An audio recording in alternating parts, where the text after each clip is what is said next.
All right. So we are live here on YouTube, Periscope, Twitch, and we're waiting just a second for the Facebook to actually allow me to press the go live button. I think it is. Uh, It says it is connected to the encoder, but the go live button's not going up. So we'll give it a second here to see if it'll pop so up. we're Otherwise, live-ish. we're live-ish. Yeah, This we're could on. be super real, like the little pre-show. We We're can do anything. Right. live, but not Yeah, yeah. So we're almost there. with video zombies. Yeah, it's fine. Huh. That's interesting. It is connected People in on our Twitch. app. It's saying it's going to Facebook, and then the Facebook thing's not allowing us to go live. Have you ever watched the video on Periscope? Do you know what Periscope is? Yeah, I know Periscope. Okay. Yeah, One, yeah. It's pretty fun. It's connected to Twitter basically. yeah, it's Twitter's thing, which I didn't know existed Yeah. until John brings it up every time when we do this live. I just have never seen I'm on Twitter probably 3 hours a day. Uh-huh. Never once have I seen a video on Periscope or anything advertising Periscope. Interesting. That's funny because I got it like when I signed up the page for or the account for Dust 1947. Yeah. They offered me to use Periscope and stuff. So, Maybe you have to be I don't post a lot. I just Yeah. read things. So I think if you're more active posting, maybe probably, they'll be like, hey, make sure you use this thing. you seem to be a pro. Please pay some stuff. Please use our platform. Okay, Make well, it go away. I'm gonna actually fix the Facebook thing while we're live. I believe I can do that. And then in the meantime, if you want to start off, Greg, if you go ahead and start telling us about Dust, kind of the history, where it came from, in terms of how it started off 10 years ago now, right? Because it's the 10th anniversary. We'll Yes. go through the history of it, and then I'll have Facebook fixed by that point. Well, how it started. It started in the. It started way before that. Actually, it started from a personal project that Paolo Parente had. He made a comic book out of it, and he was actually working on 1/35th scale models, high quality models. You know, like really model kits, nothing to play with. Really, just you put them together and you put them on the shelf. So he was working on that, and he was actually working with William, the other main partner of the studio. And they started making these miniatures, and he had this comic book, and he wanted to create a game around it. So at that time, he was working with Rackham, and he offered the license to Rackham, and they felt that it was a little bit too adult for what they wanted to do, and also too anchored in history. And they were not interested in that. They wanted their own universe. So they created 8043 out of it.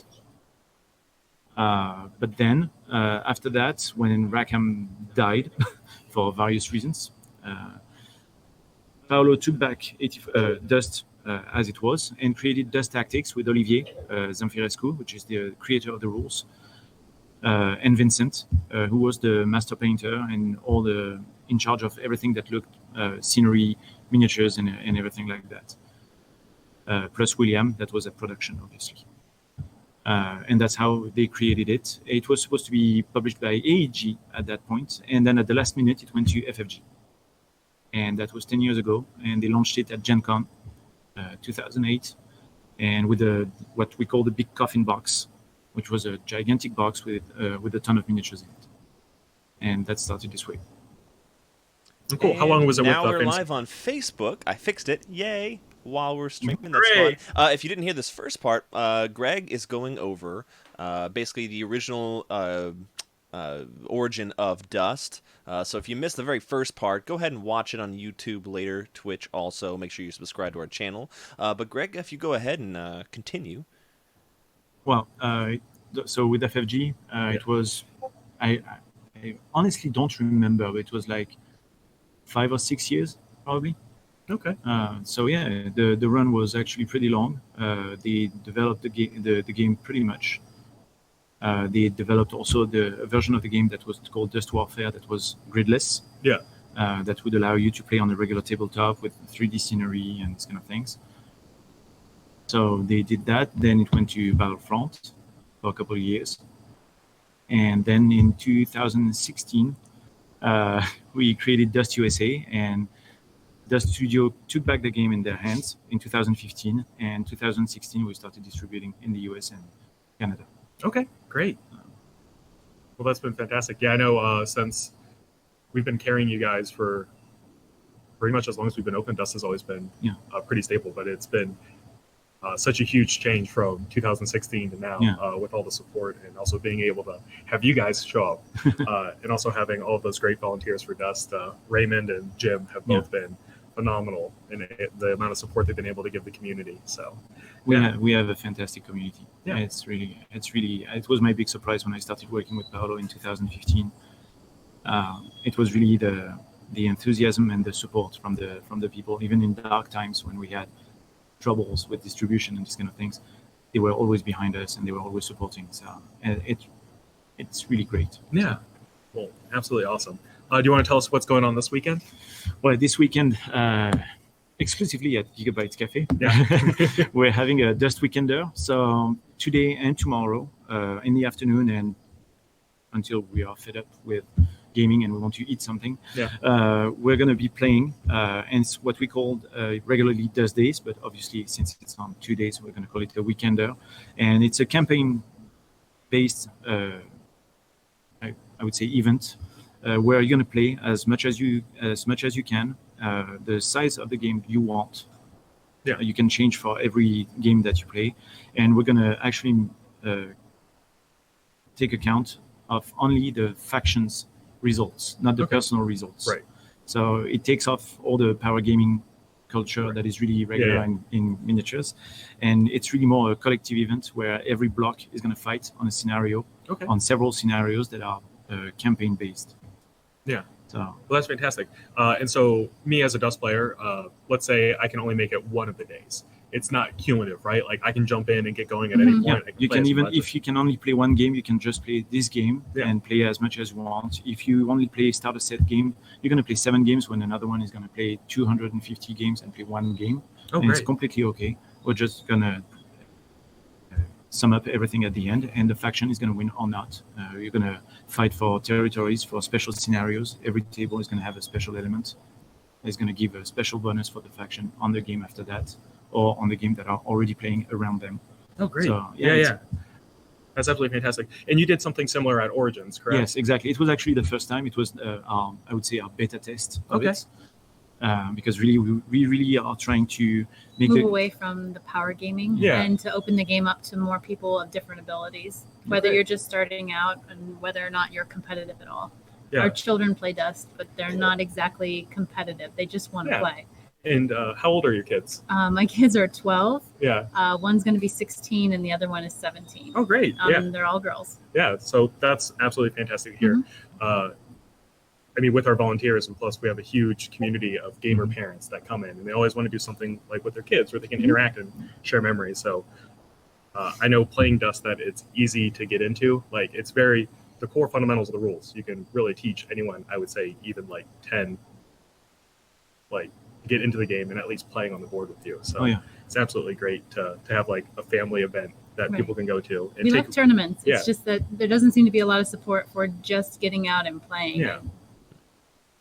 Casually, besides just attending your local game store, which is important, but to actually have an event where there's something going on. It's really encouraging to have, like, because people want to feel that there's some support to it, right? Like it doesn't matter if it's like prize support or just having people show up and like have that feel of like progressive nature to it, but it changes it from that like kitchen tabletop gaming to more like an event style thing, which brings new folks out and gets them motivated to play multiple games in a row. Because usually a lot of times it's just like casual game. Okay, I did my 1 game, taken off. But now when there's like kind of something on the line for it, whether or not you participate, like, and it's just participation, right? So it draws new folks out and gets new people playing. It's the fate of the world. You have to participate. Exactly. So if y'all will, for those watching who aren't familiar with Dust, if you could explain a little bit about the universe and how it's different from a traditional World War II game like Bolt Action. It's so much different from historical games. For one reason, it's a weird World War II game. So obviously, we take the real history as a base, but then we create an uchronie out of it by obviously creating an event that there's no place there. So we have aliens. In the case of Dust, you're in 1947. Yes. The war never ended because during the war, Hitler got killed. And at the same time, the secret society of the Axis called the Blutkreuz found an alien spaceship in Antarctica. And they actually interrogated the pilot. And the pilot delivered a lot of secrets. Out of these secrets, they've managed to get a new source of power called the VK and the real culture. And this real culture is actually now a source of energy of their new weaponry. So the face of war has changed completely, and you have walkers, you have lasers, you have rocketeers, you have gorillas with flamethrowers, you have zombies, you have anything you can imagine is there, basically. So in 1947, as we are right now, the conflict is global. It's absolutely everywhere. Even Florida in the US, for example, is the object of attacks. And the factions are fighting not only for the VK by itself, because it's a really important source of power, but also they're fighting for domination. And some of them have secret agenda, because the Vril, when he got also questioned by the Blutkreuz with extreme prejudice, told them something really important. He told them that they were back and they were coming to destroy everyone on Earth. Yes. Because they had awakened someone and something that shouldn't have been awakened. And this something is actually the Great Old Ones that we just introduced this year, because they are the sworn enemy of the Vrils. Yeah. So those who like both aliens and Cthulhu monsters can find a home in Dust. Oh yeah, definitely. I know that's what got me in when the introduction of Mythos. The styling and the characters are absolutely great, and it puts a little bit of that like magic element into the game without like dominating it, right? So very Hellboy-esque kind of thing style to it. So that yes, we won't have any bears in it. No. Yeah, no I was going to say. No bears. Is that a hard no, never bears, or is there a possibility for bears sometime? Honestly, right now it's a hard no. Okay, so everyone does it, and there are some other critters he's thinking about. Yeah. No, the thing is that we have gorillas. In our sense, a little bit funnier and really unique, because it's not really used much, except again in Hellboy, for example. But bears have been developed by everyone. I mean, every time you have this kind of universal weird, I mean, even in Scythe, they have bears that carry weapons on them and stuff. So we just don't want to just be the... Again, that's the reason why we never, for example, released Cthulhu for the past 10 years. Yeah. It's because everyone was doing Cthulhu. Yeah, like everyone goes through like cycles where it's like zombies, Cthulhu, vampires, just keeps rotating. So we really didn't want to do that. Cthulhu was part of our fluff, but the bears are not. So okay, yeah. And once again, it's important to have something unique, right? You know, not just be like, all right, cool, here's bear unit XYZ for this game. So no bears, unfortunately, or fortunately, depends on how you look at it. From a design standpoint, though. The gorillas are awesome. Even coming from a guy who is terrified of monkeys, the gorillas are really cool. This last one should be really terrifying. Yeah, no, I saw the fact that he's white in the picture. Scrolled right past. No, all the designs are absolutely fantastic. It's nice to keep the realism to it, but also have like a very like pulp comic-esque style to a lot of the characters. So. It does feel like something that could exist like in real life in a sense, or like, you know, definitely like big budget like Indiana Jones movie, but still have that like fun to it, like a comic. So that's always been my favorite like part of Dust, is just the styling of the characters. And the characters are absolutely incredible, because I know we have the new gorilla coming out, and then do we have some other characters releasing? Oh yes. So next week, actually, we're going to start the pre-orders for release at Gen Con, during Gen Con, and of course your favorite local gaming store will be able to order it at the same time for the same date release, because that's always what we do. And you're going to have Gregoire, which is our 10th anniversary edition miniature. So the big gorilla in power armor with an entire 50 craft cal cannon. gun he's carrying. An entire craft cannon. So it's even bigger than that. Wow. So basically having the cannon that you see on the Heinrich, the walker from the Axis. So the drum that he has on his back is the ammo drum that the Steel Guards are carrying. Okay. And the power armor is going to be level 4. So Gotcha. It's going to be the first level 4 that is out of the SSU. That's pretty impressive. It is. Yeah. It is. The gorilla is a beast in game. It's going to be really fun to play. So now, do you have a hand in any of the development of the rules, or are you more? So Olivier has a very extensive list of beta tester.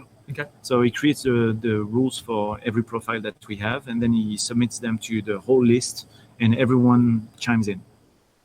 So we don't see what the other ones say, so that we're not influenced. Gotcha. And we just give our feedback, and we just have to say that it's after gaming or before gaming. Yeah. Sometimes it's for example, right now we are actually reviewing the latest cards for the Japanese that are released at Christmas. Yeah. And I had a shock when I saw the cards. The gameplay is so different that my first reaction was like, oh my God, it's completely overpowered. And then we started playing again. But the gameplay is so different that some people are going to have, a culture shock. Right. So it's going to be fun. That's cool. That's exciting. Care to elaborate on the difference? So what I can say about the Japanese right now is that they're going to have a special weapon, like all the other blocks, basically. And this weapon is going to be the railgun. The railgun is a very long-range weapon. And when I say long range, the biggest railguns are going to have a range of U, which is a new range, which means unlimited. So as long as you have a line of sight, you shoot. Wow, it's pretty strong. Yes, and it's actually a weapon that is going to cause a ton of damages. The heavier the armor is, it's a weapon that is going to ignore infantry and cover save. Whoa! So it's a high velocity, high penetration weapon, as a railgun is, obviously. Right. And on infantry, it's going to cause a blast. So it's really a very lethal weapon that is going to necessitate people to play with scenery or smoke a lot if they want to hide themselves behind it and not in it like they usually do. Right. So it's really, again, for example, this is a huge gameplay difference. We are also right now evaluating, and this is a total spoiler. I think that Olivier is going to yell at me for that, but screw it. You're good for that, right? Yeah. You get one, right? Yeah, one every 10 minutes. The ninjas, for example, are going to have camo, but they're going to have improved camo, which means that you're not going to be able to target them if you're in range 2 or further. Oh, wow. So basically, you have to be in range 1 or in contact. Wow. Period. That's going to change a lot of things. They also have a rule that a platoon rule. I think it's a platoon right now. It might be changed, but it's a platoon rule that says if you play the ninjas in the starter set, an objective cannot be contested. Oh, that's so big. You're going to have to clean the objective from the ninjas if you want to have the objective. Wow, that's cool. We added to the improved camo. That means that it's an extremely sturdy, actually fragile because they are super fragile, but they're going to be extremely difficult to dislodge from a box that they are dominating. So I assume that they would hate flamethrowers. So flamethrowers are going to be a weapon that you want to have against ninjas, definitely. Yeah. The ninjas by themselves are going to have katana, with which they are experts. They're going to have smoke grenades, and for that I'm not going to spoil what they do, but it's fun. And they're going to have the silenced machine guns, which for certain units will mean that when they attack at range with them, they don't lose camouflage. Oh, wow. A stealthy unit that is here to really bother your opponents That seems to the maximum. Seems really good, especially combined with all those new mechs that you're getting. It is. So the counterpart of that is that everything in Japan is super expensive. For example, the medium walker that is going to be in the starter set is 22 points. Oh, wow. So it's extremely expensive for a medium walker as a railgun with a range of U. So he sees you, he shoots you, and you're dead. so it's really the counterpart. We're going to have cadets, for example, that are extremely fast. They're going to actually take advantage of the speed gameplay. Again, not spoiling right away. I have 8 more minutes to hold. But it's really it's a different army. You're gonna have railgun support units, for example. So it's two people with a railgun. We showed them during previous conventions, and extremely powerful, but they're also extremely fragile because it's only a two people team. So that means 2 HPs. So you hit them, you can kill them way easier than a usual support team. So really, a lot of counterparts like that, but definitely it is the army that's going to justify using the scenery properly during the game, or your smoke grenades or your smoke launchers. That makes sense. Ian was asking if there's any limitations on the rail guns. Like, do they have a minimum range or like? Absolutely not. Oh wow. The limitations are the points. Oh, awesome. Yeah. That's really exciting. It is. It's really, and I mean, it makes sense also because the railgun on the medium walker that is going to be in the starter set is like 5 inches long. It's really, I mean, we're talking about over-the-top massive weapons that do over-the-top massive damage. Yeah, so makes sense. Yeah. It seems like what Dust is about. Yes. Tesla, rail guns, lasers. What is the mech that looks like the samurai? Oh, so this one is the Steel Samurai. It's actually a super heavy walker. So it's going to be armor 7. It has a railgun also that is absolutely massive. Right now we are working on the positioning. We hope to be able to show the prototype at Gen Con. Positioning right now that we're working on is to hold it on 2 squares. So it will be armor 7, but 2 squares to take, and he's holding the gun in front of him like that. So when I see that, when I think of Beastie Boys Intergalactic, it's completely that. Just plays in my head. It's completely that. It's an autonomous robot. It's not a walker, actually. There's no pilot in it because Japan is the first also bloc developing autonomous robots. Yeah. So really they are interesting. They are going to be also autonomous robot units. So they're going to be armor 3 or 4. We're still trying to figure out the balance here with carbines and this kind of thing. So it's going to be, it's really awesome. Different. Yeah. It's going to be fun. It's really exciting. What I really love about Dust is the fact that each of the 3 blocks have such a different focus. So the Axis, even with the Japanese, are all about modifying what they currently have. So now you're saying, the Japanese are doing robots, and then the Germans have been doing the Blitzkrieg, which is basically using VK to give them zombies, guerrillas, etc. Any idea on future stuff with the SSU and their focus? Well, you guys started with the Chinese, right? Like Chinese came out this year, and a whole new way to play the SSU, which is more swarms of infantry, right? As opposed to the heavy, like the walkers, like the I'm completely blanking now. The Steel Guards. Thank you. The Steel Guards are really elite, small number, high resilience, really typical, Russian over-the-top armor. The PLA is the complete opposite. So you're going to have infantry that is extremely fragile, but at the same time creates a gigantic saturation of shooting and range attacks to just annihilate the opponents. Yeah. So, and there's is there a new PLA thing coming with the Gen Con releases? I can't remember if I saw. Gen Con releases, no, we don't have a new. We are actually having the army box for the Spetsnaz. Oh, that's right. That's what I saw. That is actually going to have a unit that has never been released before, the sniper team for the Spetsnaz. Oh, great. So two snipers. It's really a very good unit, actually, because camouflage plus the Spetsnaz bonus that you can get from the platoons, plus the fact that they are really like 4 points. Yeah, it's going to be a very good unit to have for the Spetsnaz. But no, for the PLA, the next release is going to be in 2019. Okay, awesome. Really typical PLA. Several stuff. One of the most recent that I've seen is actually a Steel Guard, but Chinese. So it would be PLA Steel Guard. It's a hero. Ooh, that's pretty awesome. Yeah, it's something quite interesting. But yeah, we're gonna have more troops, more workers. It's gonna be pretty fun. Troy asks, will the Japanese walkers have katanas? Actually, the level 7 walker has an evolution. one of his weapons options is going to be the katana. Oh, really? Yeah, it's really the steel samurai. That's going to be awesome. So especially seeing that versus a big like Cthulhu monster. Yes. Get that classic kaiju style. It's going to exactly. be Jaeger kaiju. Yeah, definitely. Awesome. Very cool. So we talked a little bit about the Gen Con releases, and those go up for pre-order soon, right? Yeah, next week okay. it's going to be available for pre-order.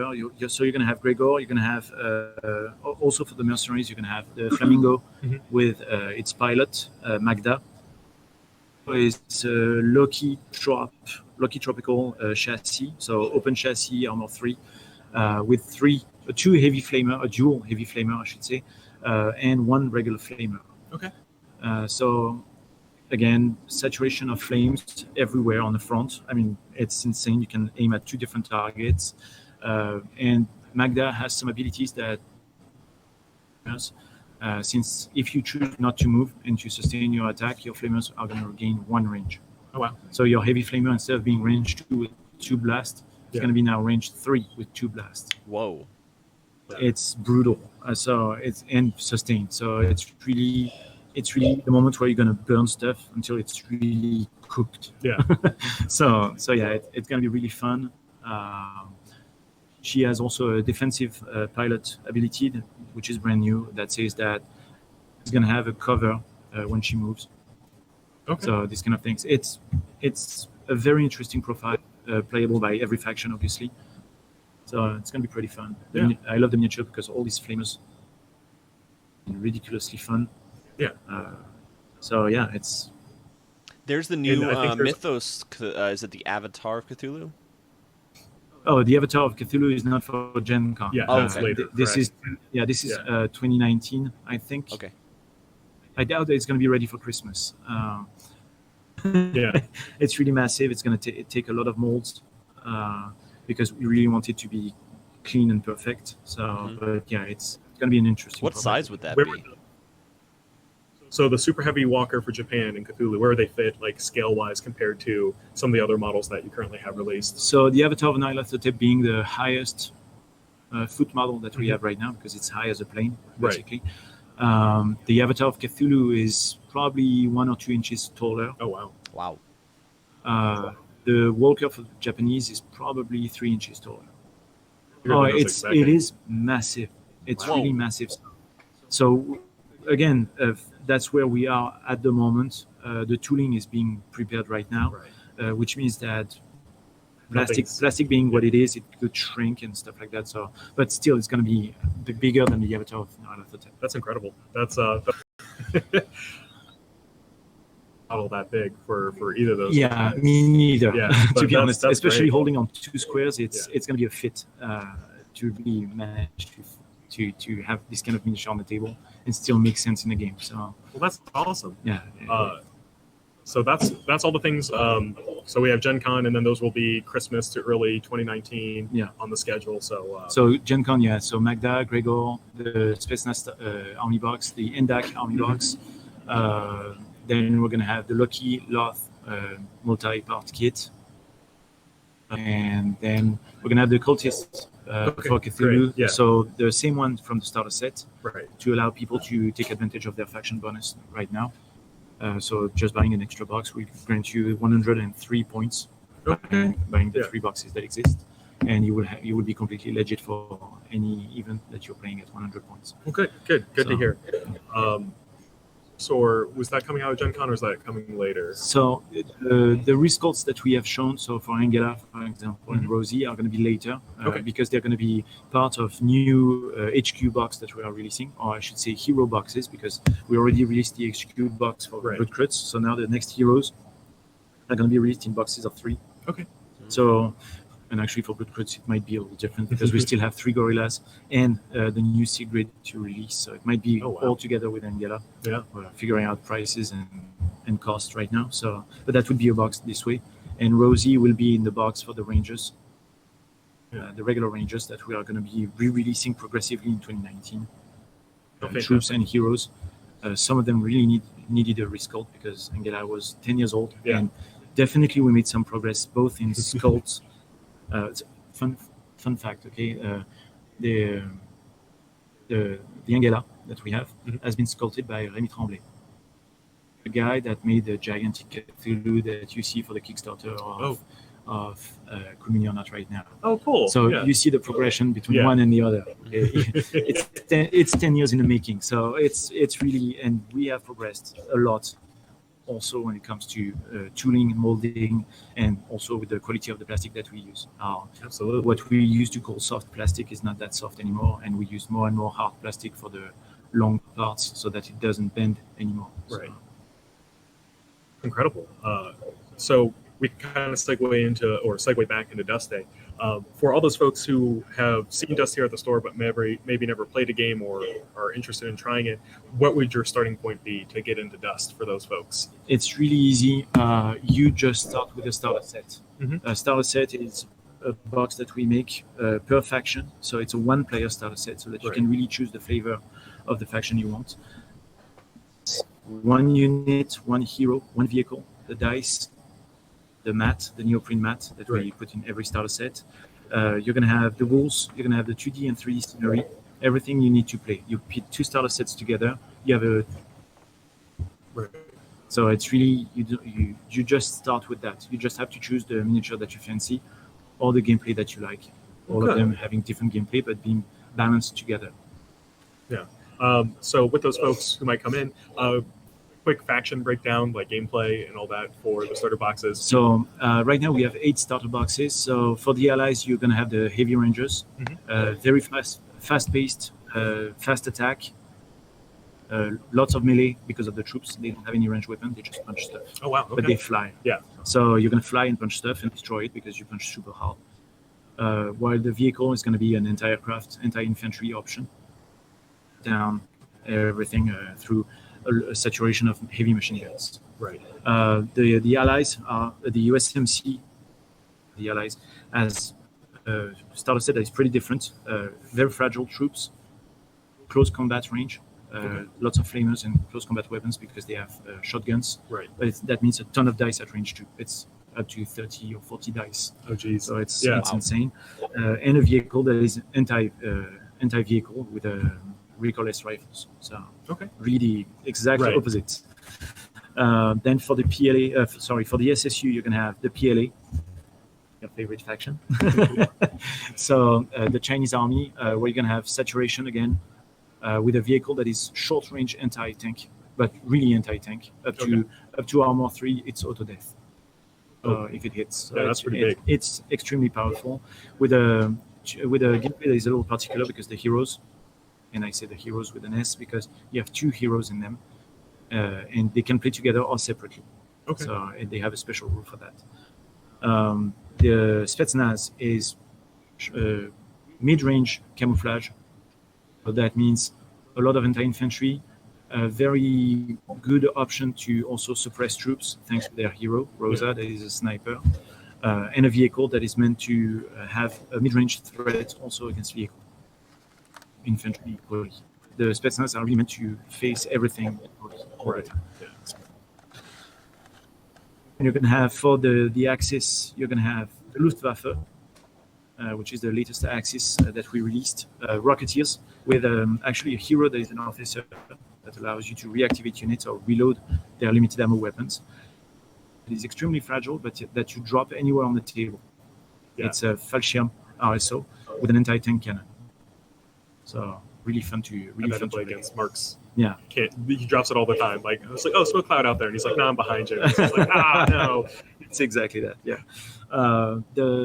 Another faction is the Endak. So I would say it's the vanilla desert army for the Axis, but with a twist because the Walker has actually lasers on it.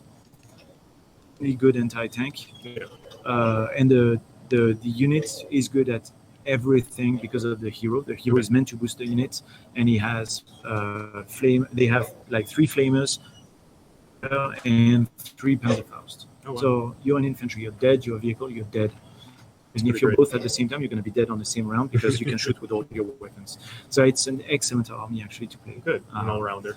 And then the last faction, the Blutkreuz, which is the mad scientist faction of the Axis. So zombies, and a little bit of zombies to spread on the zombies. Right. So a unit of zombies with a lot of heavy weaponry, actually, because they are called the Uber-Toten, because they are the ones that have the VK injected in them when they are still alive to become just better.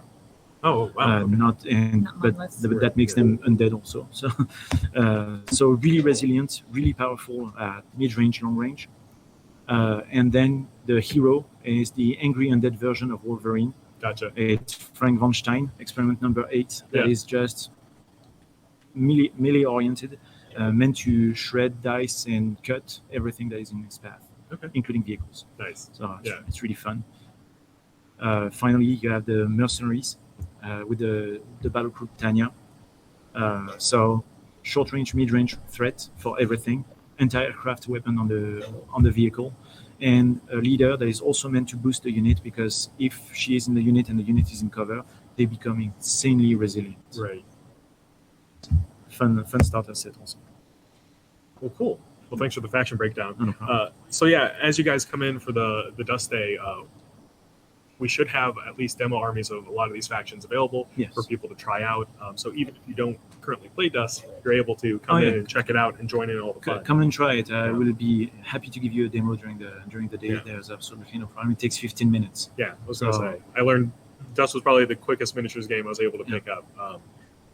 And that doesn't take away from the depth or the choices that you get to make. It's really layered. You can play it as a casual game all your life and be happy with it, with just the basic rules from the start sets. Right. Or you can really get into the rulebook and then add the layers, because the rulebook is really cut into layers, and you can add the layers progressively to make it more and more complex as you see fit to your taste. So, absolutely.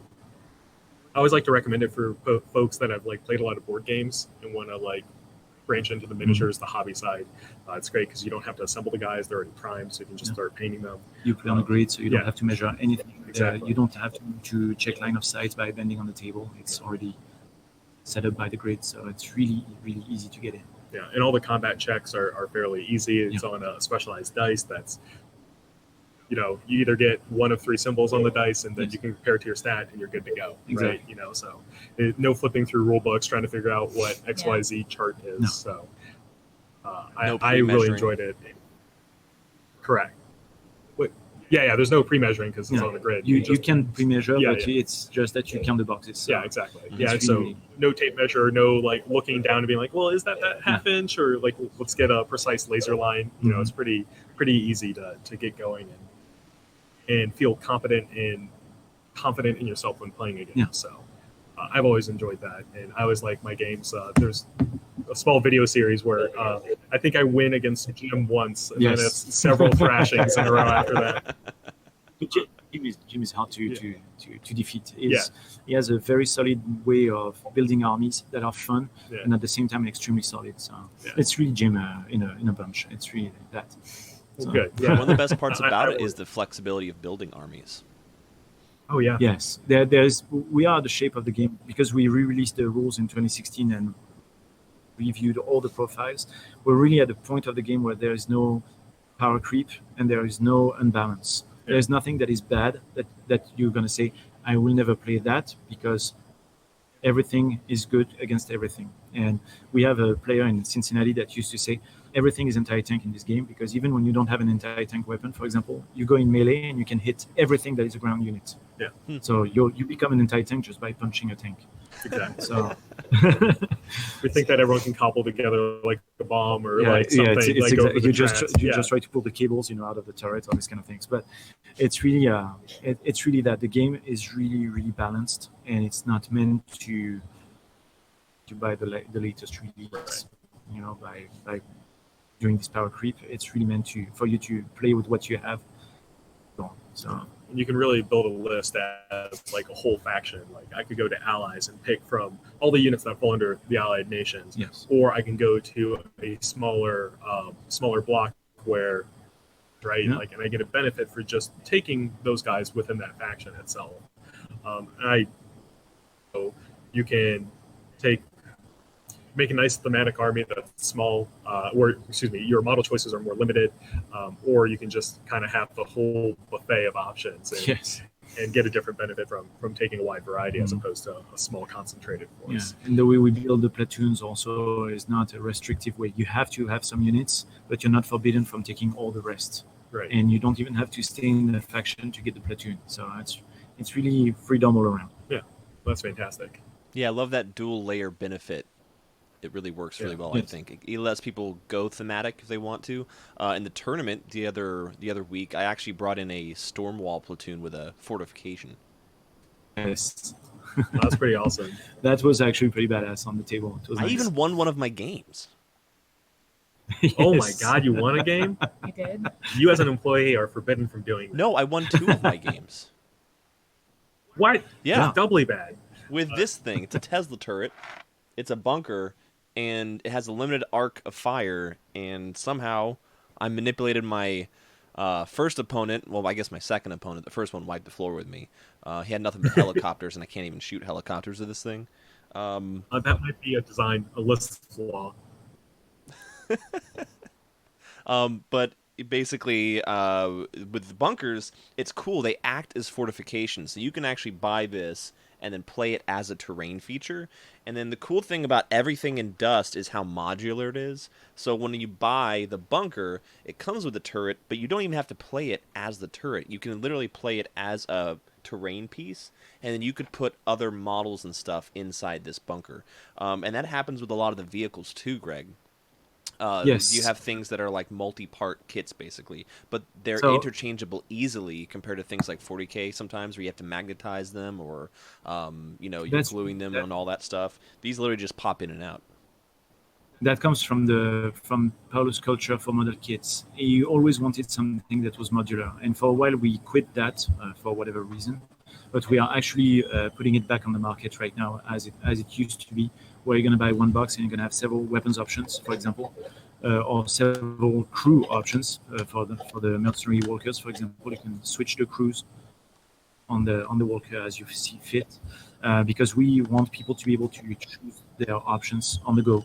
And indeed, changing the turret on the walker is really easy. You just pop it out and put it back in, done. Yeah. So, because we have a lot of mobile parts on our kits, also on our vehicles, it's really easy to pop them out, pop them back in, and convert and modify them the way you want. So, Yeah, it's a little thing that I really enjoy from your model kits. The fact that they're pre-assembled and they're not just like glued solid. Yeah. Like I remember Mark got his walker with the double lasers, and like I just sat there like moving the arms, bending it back and forth. it's Super really satisfying. the rule when we build the models in the factory in China is if there is no need for glue, it's not glued. We want you to be able to move it as you want. And also when we have interchangeable heads, for example, on the prime models, they are not glued. You will feel a little resistance, Yeah. but it's actually just a little ball of putty that we put in the bottom of the miniature so that you can fix it and it doesn't fall apart by itself. Yeah, But you can just pop it out and switch it. So it's really, really easy. yeah, absolutely. That's amazing. So That's awesome. I literally can build a list with the Mao, which is basically an anti-aircraft kind of anti-infantry. And as I'm showing you guys here in the video, you literally just pop the turret off and stick on the other one. It becomes a mortar tank. It's awesome. It is. So with that, rules for like fortifications and things like that, they'll be in those like main rule books, right? Yes, Like, exactly. It's going to be at the end of the rule book because it's really I would say the last layer of our rules where you really want to go deep in the rules. You're going to have rules for weather, for scenery with special rules. And it's going to have their own rules. So it's really, really the last layer, but it really gives another. And it also helps you for the people who likes to play grid but want to have these magnificent tables. Yeah. You can really play the 3D scenery on the table, even if it doesn't fit a square.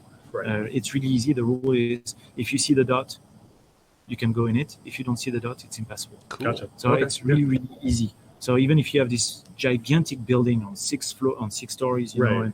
and you want to play it in the middle of the table, be my guest because Yeah, there's if- rules for it. there are rules for it. It's already in the book. So it's really, really easy. So the fortifications, we're gonna actually re-release these bunkers at a point, and you will see that you can play them as bunkers, or you can flip the lid off and it just become trenches. Okay. Then you can have a weapon in it or a second weapon in it. You can have troops that are inside the bunker or not. I mean, it's really, really things with it. So great. And let's say I'm really impatient and I want to get a look at the rules right now. Is there an app that you guys have that lets you army build and all that? Not only we have an app, but you can already download the rules and the cards for free on our website. But you can also use the app that is called Dust 1947 Enlist, which is an app on iOS and Android, which is an army building and also a collection manager. Okay. So you can manage your collection and say, well, this one is, I have it, it's painted, or it's not painted, but I have it. And then you can build your armies either with what you have or anything that you want inside a faction.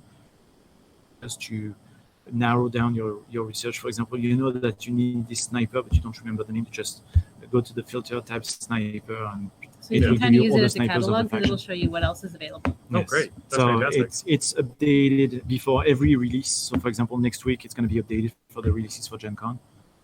So you're going to be able to see the cards before you go buy your product so that you know exactly what you're buying. But it's also really a very easy app to use just to build your army. Just enter the army points. You can either enter your units as you see fit, and the app will tell you automatically, hey, you know you have a platoon here. So you just validate, and the platoon will be there. You will have the rules for all the cards.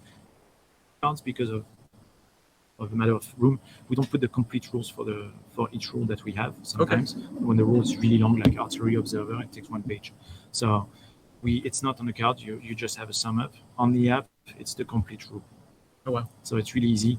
The platoons, the complete rules are on there also. So it's really a very good complement to your regular gaming. Oh, fantastic! So, and it's free. Yeah, and it's that's free. A big plus. So so you don't have to pay anything for the rules. And it will stay free forever. Oh, good. Well, that's great to hear. I think this computer is about to run out of batteries, so we should probably say our goodbyes before the computer does it for us. Poor computer. So thank you everyone for joining us. I'm John, and I'll see you guys at the Dust Weekender. See you this weekend. All right. Bye, y'all. Goodbye, guys.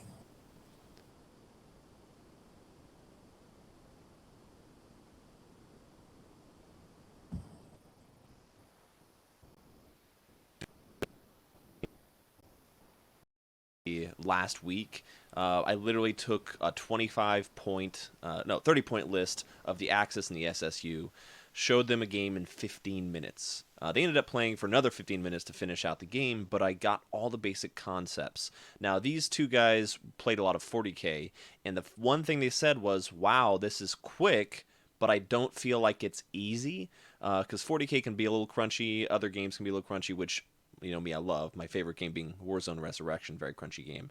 But for those who are literally looking for something that's quick, you know, you can open the box, put things down, play, have a great time.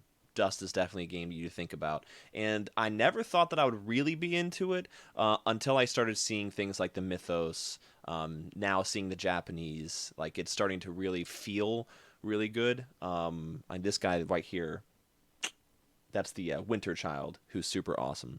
So it's an awesome game. If you're into anything World War II related, give it a shot. It's quick to pick up, and you can play gridded to get a feel of the game. And then if you want to, we have a lot of players at Giga-Bites who play gridless, which is also cool. There's an entire thing in the rule book on how to play gridless. It converts all of the measurements and all that stuff into a proper, tabletop 4x6 experience compared to the grid. But either way you want to play, everything's compatible. So you can pick up army starter boxes. There's a starter set to begin with, and then there's also army boxes. You can combine the two for a bigger force. You can pick all those stuff up at Giga-Bites Café. So today, Friday, and tomorrow, Saturday, Greg and Alicia are here to play some Dust. Come on down, play some games, and we will see y'all at the store. Make sure my intro splash actually plays, because sometimes it goes to black. Let's see, anything else? No, yeah, if you like zombies, this is a great one. Zombies, guerrillas, Axis is the way to go. And then the Soviets, you've got to see the Steel Guard. So come to the store, check out what's in the boxes, see what the units look like. And when you open up the box, the unit is like this. Now, this guy wasn't on the stand. He was in the box, and then you put him on the stand. But they're fully posed and everything. The only things that might not be fully put together might be the turret of a tank. But then you just pop it on like I showed you with the Mao earlier, and that's it. Super easy to get into, super fun, and there we'll call it a day. See y'all later, and bye.